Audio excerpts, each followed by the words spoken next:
Welcome to The Explainer. So, you've probably heard we're on the verge of this massive computing revolution, right? But here's the thing. To actually get there, we have to leap across some of the deepest, trickiest chasms in all of modern science. Today, we're going to look at that monumental quest to build a truly useful quantum computer, and more importantly, the huge gaps that are standing in our way.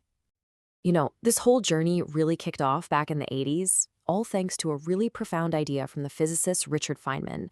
He basically said, look, if you want to simulate the quantum world, this incredibly weird and complex realm of physics, you can't do it with a regular classical computer. It just doesn't speak the language. As he so brilliantly put it, a machine that computes quantum stuff, well, it should be a quantum machine. And that promise, right? The promise of a machine that could unlock the secrets of new materials, new medicines, you name it, that has fueled decades of research. But, and this is a huge but, the single biggest obstacle, the main villain in this entire story, is something that sounds deceptively simple. It's noise. So let's dive in. First up, the quantum promise versus the reality. Let's really break down this journey, starting with that huge gap between the incredible dream of quantum computing and the noisy, messy reality of the machines we have today. Okay, so what exactly is this noise? Well, this is where quantum computers are just fundamentally different from, say, your laptop. See, our digital bits are rock-solid ones and zeros. They're robust. But quantum bits, or qubits, they're incredibly fragile. Think of them like a soap bubble. The slightest disturbance, a stray magnetic field, a tiny little fluctuation in temperature, anything can pop it. That introduces what's called a gate error, which can flip a qubit and just completely wreck an entire calculation. And this challenge, this problem of noise, it is so central that it basically defines the entire roadmap. Scientists really see the whole journey as two totally distinct eras. Right now, we are living in what's called the NISQ era. That stands for Noisy Intermediate Scale Quantum. And yeah, these machines are impressive, don't get me wrong. We're talking hundreds of qubits. But they are fundamentally flawed by all that noise we just talked about. The destination, the holy grail, is the FSQ era. That's fault-tolerant application scale. This is the dream. Machines so powerful, they can actually find and correct their own mistakes as they happen, in real time. Now, getting from our noisy NISQ present to that perfect FASQ future, well, it's not a straight line, not at all. It isn't just a matter of making things a little bigger or a tiny bit faster. We're talking about a journey across these vast, gaping technical chasms that are going to require some major fundamental breakthroughs.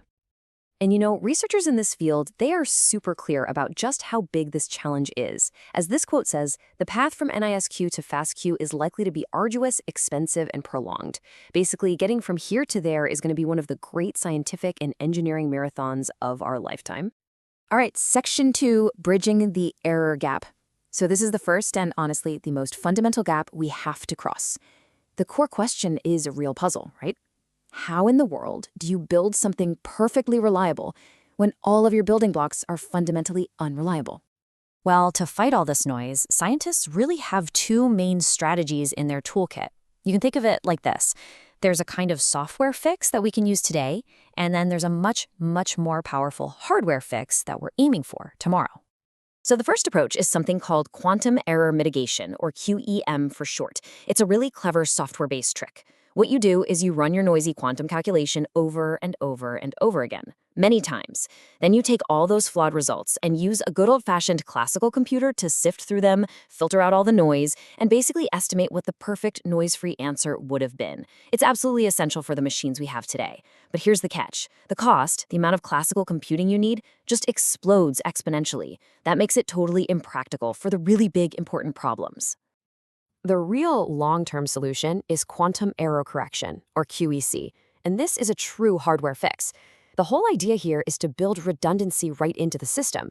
You use a whole bunch of those fragile physical qubits to encode a single, super robust logical qubit that can actually detect and fix errors as they happen. It's literally like building a self-repairing engine. So here's the crucial trade-off, and you can see it laid out really clearly here. On one hand, you've got QEM, our tool for today. Its overhead cost is that exponential sampling, which pretty much makes it a dead end for big problems. On the other hand, you have QEC. That's the scalable path forward to the FASQ era. But its overhead cost? It's measured in the sheer number of physical qubits you need.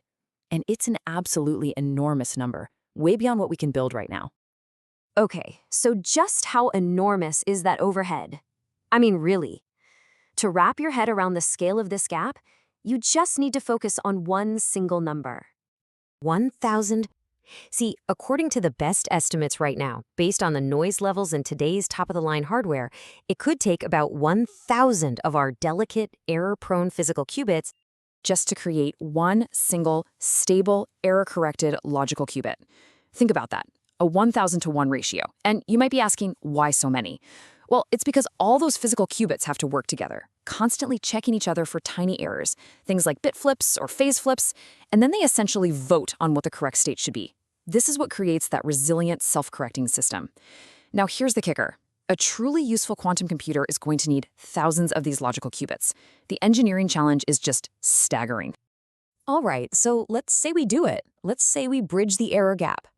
Building the machine is only half the battle, because even after we solve that, another huge chasm opens up, the application gap. In other words, what are we actually going to do with all this incredible quantum power? Now, there's a lot of hype out there, right? You hear about using quantum computers to solve crazy complex optimization problems or to supercharge machine learning and AI. And look, there's definitely potential there, for sure. But most experts believe the first true, undeniable quantum advantage is going to come from somewhere else entirely. The consensus is pretty strong on this one. The first killer apps aren't going to be about breaking encryption or revolutionizing financial markets. Nope. They're going to be tools for pure scientific discovery. They'll help researchers finally answer some of the most fundamental questions about the nature of reality itself. And this brings us full circle, right back to Feynman's original idea from 40 years ago. The most promising near-term application is what's called quantum simulation. Basically, using a controllable quantum computer to simulate another, even more complex quantum system. And the payoff could be huge. We're talking about designing new materials for batteries, creating way more efficient fertilizers, discovering life-saving drugs, all designed on a computer, molecule by tiny molecule. So as you can see, this whole journey, from the noisy hardware we have today to these world-changing applications of tomorrow, it's definitely a marathon, not a sprint. It is a slow, gradual, step-by-step process. And researchers actually have a way of mapping out this progress. They measure it by the number of reliable quantum operations, or QOPs as they call them, that a machine can pull off before noise just ruins everything. Today's NISQ machines, they're in the thousands of QOPs. But the path forward will take us through the mega QOP regime, that's 1 million operations, then the giga QOP regime for 1 billion, and ultimately to a teraQOP future with trillions of reliable operations. The scale is just mind-boggling. But maybe the most exciting part of all this is what we don't know. It's kind of like this. Back in the 1940s, the computer pioneer John von Neumann said something really insightful. He predicted that the most important uses for the first digital computers would be things that no one at the time could even imagine. And he was so right. He couldn't possibly have foreseen the internet, or smartphones, or AI. And that leaves us with the ultimate question, doesn't it? Right now, we are basically in the vacuum tube era of quantum computing. So if the digital age gave us all these incredible things that its creators couldn't even have dreamed of, the real question isn't if the quantum age is going to bring a revolution. We know it will. The real question is, what completely unimaginable world is it going to create for us?